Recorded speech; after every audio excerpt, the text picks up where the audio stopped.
In the front row of this photo on the right, Marie Stuart Coffin sits next to her brother Wilbert. He was a veteran, a jack of all trades, and a convicted murderer.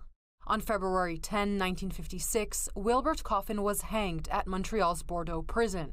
7 decades later, Marie maintains he's innocent, and she's fighting to clear his name. No one can imagine what my brother and the family went through when this terrible thing took place.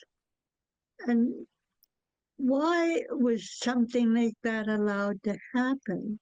So is his son Jim, who remembers his dad as the man who came home from work with chocolate bars and walked up to the gallows without fear on his face. How would you feel yourself standing at the top with a rope around your neck and not yelling and kicking and cussing at people?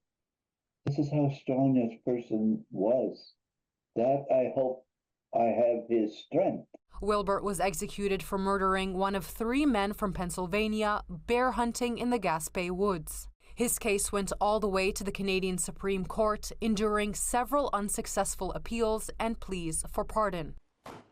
Plus, in 1964, Quebec's Brassard Commission investigated and validated the conviction. Then, nearly 50 years after his death, Canada's House of Commons called for yet another investigation, but there was no exoneration. It seems at every step Wilbert's guilt has been affirmed, but several lawyers who have studied his case say he's innocent. It's clear that his case has all the hallmarks of a wrongful conviction. He was quickly targeted by the police as he was the last person to see the 3 American hunters alive. He had a horrible lawyer who presented no defense. That's Catherine Campbell, a Montreal lawyer who launched the Wilbert Coffin Affair podcast.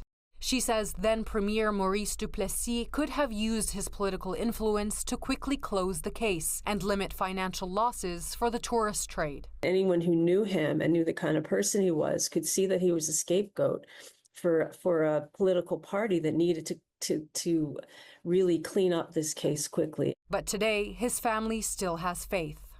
And someday justice will be served. I firmly believe that. And they're turning to the Federal Miscarriage of Justice Review Commission being formed now. It can't overturn guilty convictions, but it can review cases and potentially offer remedies. It's a matter of priority now, I think.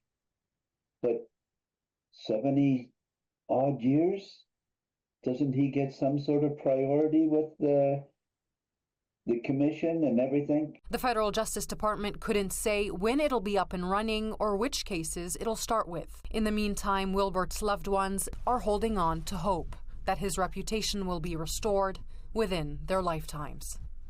Maria Saru, CTV News.